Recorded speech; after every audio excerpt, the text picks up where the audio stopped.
January 1944, northern France. Dawn hangs low over frozen fields, the air sharp with diesel fumes and cordite. Frost clings to hedgerows as distant engines growl through the mist. Somewhere beyond the tree line, steel tracks churn wet soil into black scars. For a moment, the sound seems almost clumsy, heavy, uneven, hardly the precise mechanical rhythm the German army had been trained to respect. To many German soldiers listening that morning, it sounded like noise, not menace. For years, German doctrine had been built on speed, coordination, and technical superiority. Blitzkrieg was not merely a tactic, but a belief system. Tanks were meant to strike fast and deep, supported by disciplined infantry and precise artillery. In that worldview, American tanks were an afterthought. Early encounters in North Africa had reinforced this confidence. The M3 Lee, tall and awkward, was ridiculed. Even the newer M4 Sherman was dismissed as thin-skinned and undergunned. German crews joked that American tanks burned so easily they were Tommy cookers, good only for lighting the battlefield at night. This laughter had roots in experience. In 1942 and early 1943, German panzer divisions armed with Panzer IVs and the fearsome 88mm gun destroyed Allied armor in large numbers. Reports from Tunisia described Shermans knocked out at long range, their crews scrambling from flaming hulls. German training manuals and frontline letters alike reinforced the idea. American tanks were plentiful but crude. Quantity, Germans believed, could never replace quality. What they did not fully grasp was that the tank was no longer the point. By late 1943, American military thinking had matured into something different: combined arms warfare executed at an industrial scale. The Sherman was not designed to duel tigers head-on. It was designed to be everywhere. It was designed to move, communicate, and be replaced. Behind each tank stood radios linking it to infantry, artillery observers, engineers, fighter bombers, and supply columns stretching back to factories in Detroit and Pittsburgh. German soldiers expected isolated tanks advancing foolishly into prepared anti-tank guns. What they encountered instead was a system. When American forces landed in Normandy in June 1944, the laughter quickly faded. Shermans appeared not alone, but in coordinated waves. Infantry advanced with them, rifles and bazookas sweeping hedgerows. Engineers followed close behind, clearing mines and building crossings. Artillery did not wait to be called. It was already registered, ready to fall within minutes. Above all, the sound returned again and again. The steady thunder of engines, not one tank, but dozens, then hundreds. German after-action reports from Normandy revealed a shock. Panzer Group West noted that American armor attacks were inseparable from massive artillery and air support. Field Marshal Erwin Rommel himself observed that Allied air superiority made daylight movement nearly impossible, writing that the enemy has complete command of the air, our own movements are severely restricted. The tank, once laughed at, had become merely the visible edge of a much larger blade. For German tank crews, the contrast was brutal. They expected clean engagements, panzer versus panzer, skill against skill.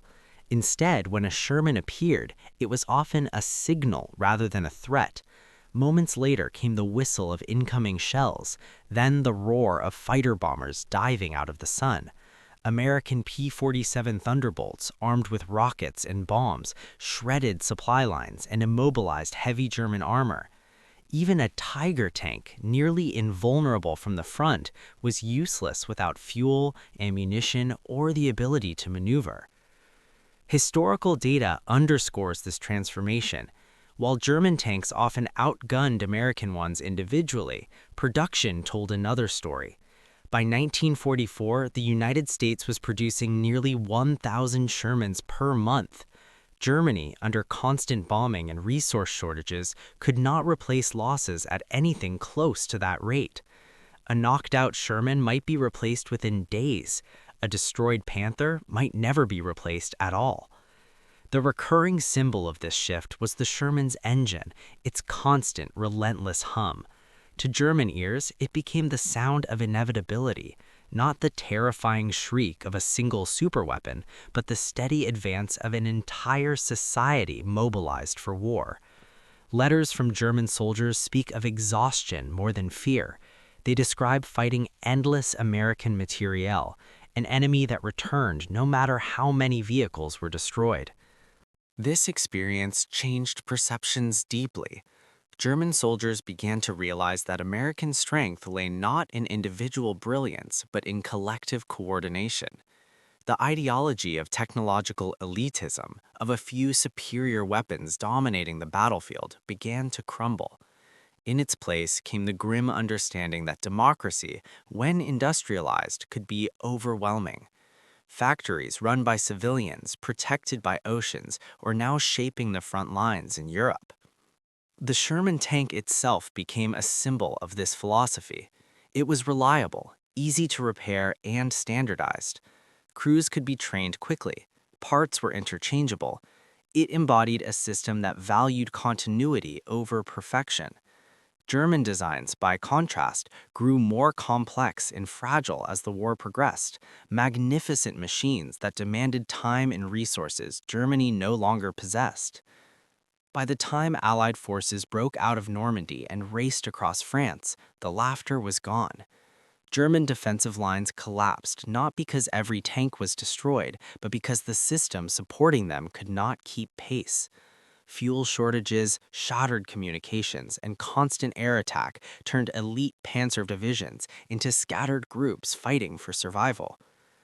In the final months of the war, as American tanks rolled into Germany itself, the sound of their engines echoed through ruined towns and forests alike. That sound carried meaning beyond steel and horsepower. It represented abundance, a fuel, of machines, of trained men, of food waiting behind the lines. It represented a society capable of sustaining pressure without breaking. In retrospect, the moment when Germans laughed at American tanks reveals a deeper truth. They were not laughing at the Sherman. They were laughing at what they thought America was: naive, inexperienced, inefficient. What they learned too late was that modern war is not won by the sharpest blade, but by the strongest arm that wields it again and again.